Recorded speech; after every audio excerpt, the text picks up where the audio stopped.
जिंदगी की किताब में हर पन्ना एक कहानी समेटे हुए है। कुछ कहानियां हंसाती हैं, कुछ रुलाती हैं, कुछ सोचने पर मजबूर करती हैं। पर क्या कभी सोचा है, यही कहानियां जिंदगी बदल भी सकती हैं? जी हाँ दोस्तों, आपने सही सुना। ये कहानियां सिर्फ सुनने के लिए नहीं है, बल्कि जीने के लिए है। इनमें छिपा है वो जादू जो आपकी सोच को, नजरिए को और हाँ, जिंदगी को भी एक नया मोड़ दे सकता है। इसलिए हम लाए हैं आपके लिए एक नई कहानी जो आपके दिल के दरवाजे खटखटाएगी। ऐसी कहानी जो आपको जगाएगी आपके अंदर का वो शेर, वो प्रेरणा जो कभी सो गई थी या फिर कमजोर पड़ गई थी। ये कहानियां किसी जादूगर की टोपी से नहीं निकलती। ये समेटी हैं जिंदगी के असली अनुभवों को। ये हैं आम लोगों की कहानियां जो बने हैं असाधारण। ये कहानियां आपको बताएंगी कि असफलताएं हार नहीं, सीढ़ियां हैं। ये कहानियां आपको सिखाएंगी कि कमजोरियां बोझ नहीं, ताकत है। और दोस्तों, ये सब हम सिर्फ इसलिए कर रहे हैं क्योंकि हम मानते हैं हर जिंदगी में एक बदलाव का लम्हा होता है और वो लम्हा शायद इसी कहानी में छिपा हो। तो जरूर देखिए हमारी प्रेरणा की पाठशाला, क्योंकि ये पाठशाला सिर्फ आपकी है।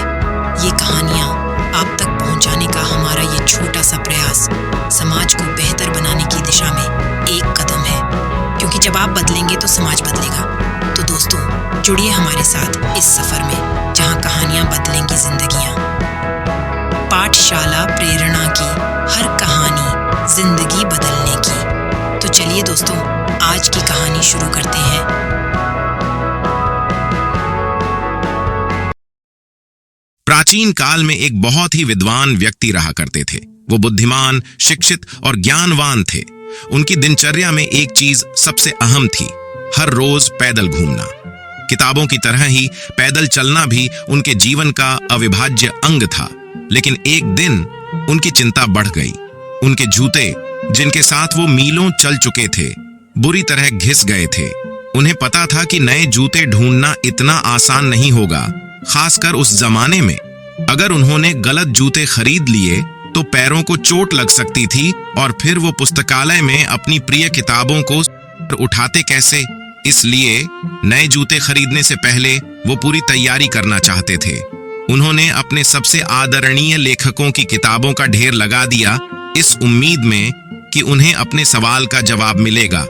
जूते फट जाएं तो क्या करें?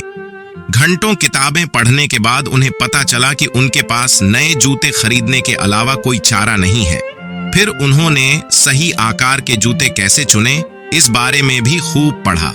अपने शोध से संतुष्ट होकर उन्हें खुद पर गर्व हुआ।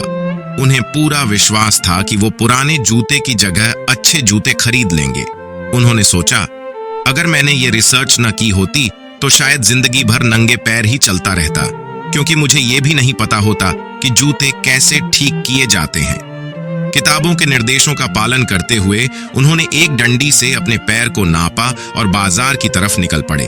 आखिरकार उन्हें एक जोड़ी जूते पसंद आए, लेकिन तब उन्हें एहसास हुआ कि वो अपनी पैर नापने की डंडी घर पर ही भूल आए हैं और उनका घर बाजार से काफी दूर था। जब तक वो वापस बाजार लौटे तब तक दुकान बंद हो चुकी थी और अब तक उनके जूते पूरी तरह फट चुके थे। इसलिए उन्हें नंगे पैर ही घर लौटना पड़ा। अगली सुबह वो फिर से नंगे पैर बाजार पहुंचे, लेकिन उनका मनपसंद जूता तो बिक चुका था। बुद्धिमान व्यक्ति ने दुकानदार को अपनी कहानी सुनाई, जिसे सुनकर दुकानदार काफी हैरान हुआ। उसने पूछा, कल जूते क्यों नहीं खरीद लिए? बुद्धिमान व्यक्ति ने जवाब दिया, क्योंकि मैं वो डंडी भूल आया था जिससे मैंने अपने पैर को नापा था, और जूते के बारे में सब जानते हैं कि उन्हें खरीदने से पहले पैरों का सही नाप लेना जरूरी है। मैं गलत साइज नहीं लेना चाहता था, इसलिए तो मैंने निर्देशों का पालन किया। और भी ज्यादा भ्रमित होकर दुकानदार ने पूछा, लेकिन आपका पैर तो आपके साथ था, फिर आपने जूते ट्राई क्यों नहीं किए?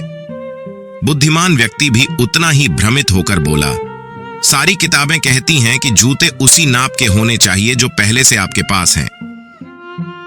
दोस्तों, कहानी यहां और दिलचस्प मोड़ लेती है। किताबों और अपने ज्ञान पर ज्यादा निर्भरता बुद्धिमान व्यक्ति को एक ऐसे चक्रव्यूह में फंसा देती है जहां समस्या का सरल हल उसकी आंखों से ओझल हो जाता है।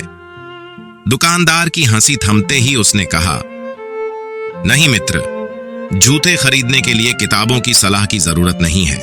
आपके पास सिर्फ अपने पैर, थोड़े पैसे और थोड़ा सा सामान्य ज्ञान होना चाहिए ताकि चीजों को इतना जटिल न बनाया जाए।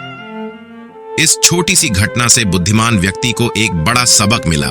उन्होंने सीखा कि हर परिस्थिति में ज्ञान कारगर नहीं होता।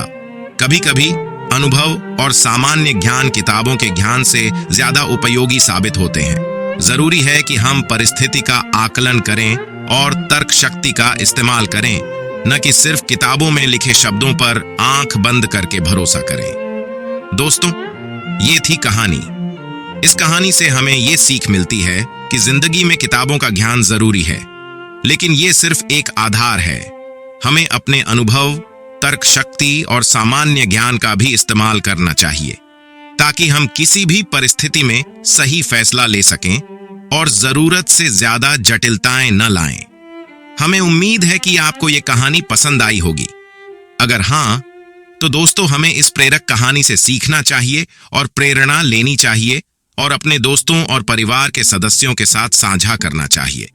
और दोस्तों, आपसे हमारा विनम्र अनुरोध है कि आप मेरे YouTube चैनल कथा विस्टा को लाइक और सब्सक्राइब करें। आपके लाइक और हमारे चैनल को सब्सक्राइब करने से हमें प्रोत्साहन मिलता है और आगे भी हम आपके लिए और दिलचस्प कहानियां लाते रहेंगे। हमें सुनने के लिए और अपना कीमती वक्त देने के लिए बहुत बहुत धन्यवाद दोस्तों। ये कहानी आपको कैसी लगी नीचे कमेंट बॉक्स में लिखकर हमें जरूर बताइएगा। और हाँ दोस्तों, नीचे दिए गए बेल आइकन को जरूर दबाइएगा ताकि जब भी हमारा वीडियो आएगा तब आपको तुरंत मालूम जाएगा। तो दोस्तों, मिलते हैं फिर जल्दी ही। जय हिंद।